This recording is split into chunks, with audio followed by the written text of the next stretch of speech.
पहली बात तो नई सरकार को बने 100 दिन पूरे हो गए हैं।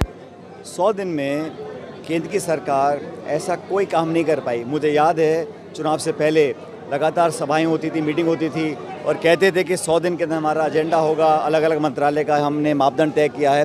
लेकिन दुर्भाग्यवश इन 100 दिन में ये कुछ कर नहीं पाए। और जो बिल पार्लियामेंट में लेकर आए, एक बिल लेकर आए लैटरल एंट्री का, उसमें आरक्षण की कोई प्रावधान की स्थिति नहीं थी, उस बिल को विड्रॉ किया। वक्फ बोर्ड का बिल लेकर आए, उसको विड्रॉ किया। तो सरकार घोषणा करती है, फिर यूटर्न लेना पड़ता है। अभी 2 दिन पहले इन्होंने एक 1 नेशन 1 इलेक्शन की बात करी है और कैबिनेट से पास कराया।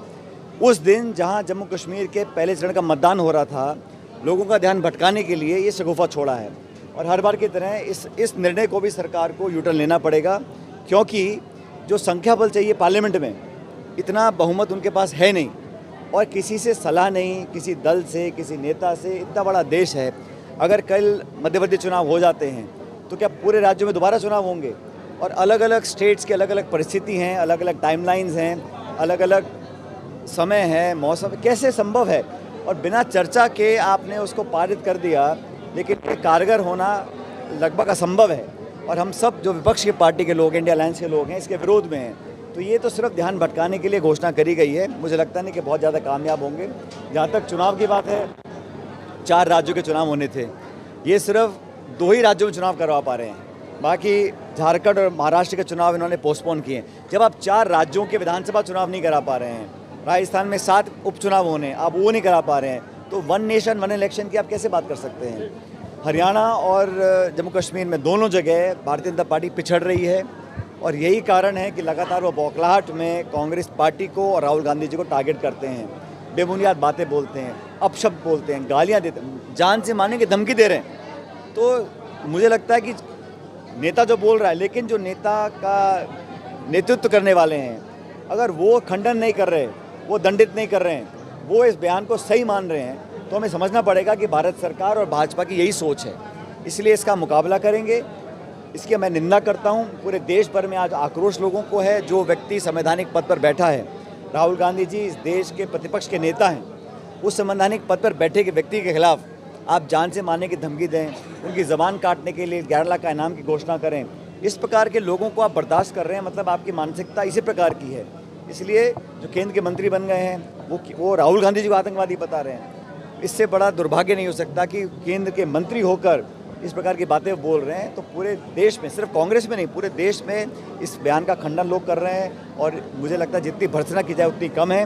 लेकिन हम लोग हटने वाले नहीं हैं। उस रास्ते पर राहुल जी निकल चुके हैं, जवाबदेही तय करने का, लोकतंत्र को मजबूत करने का, विपक्ष की एकता को बनाए रखने का। उस रास्ते पर हम आगे चलेंगे। हम कभी ना डरे हैं ना डरने वाले हैं।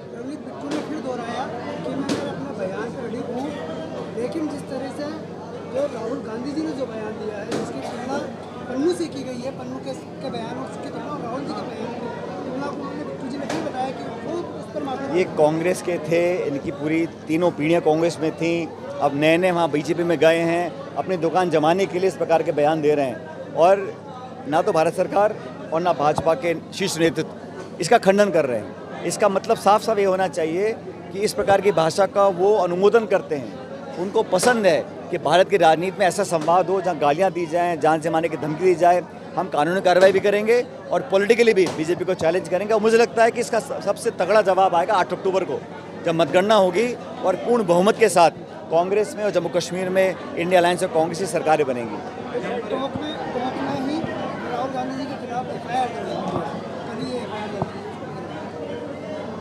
ये क्या राजनीति हो रही है?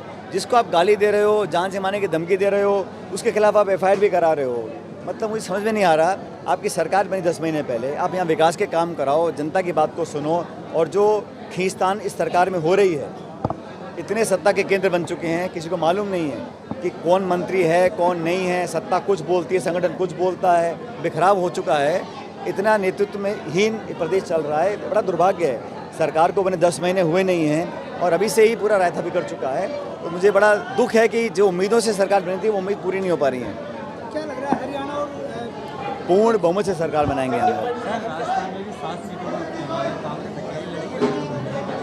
देखिए, ये हमारा इंडिया अलायंस बना था लोकसभा चुनावों के लिए।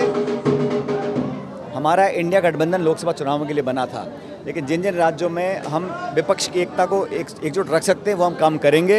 लेकिन मैं इतना कहना चाहता हूँ कि कांग्रेस पार्टी अपने आप में इतनी सक्षम है कि सभी चुनावों पर लड़कर चुनाव हम जीतेंगे, लेकिन फिर भी जो दिल्ली का इंडिया अलायंस के लोगों का निर्णय होगा उस सबको हमें स्वीकार करना होगा। लेकिन हम लोग अपना संगठन, अपने कार्यकर्ता, अपने नेताओं पे हमें इतना भरोसा है कि तमाम चुनौतियों का हम अकेले सामना भी कर सकते हैं।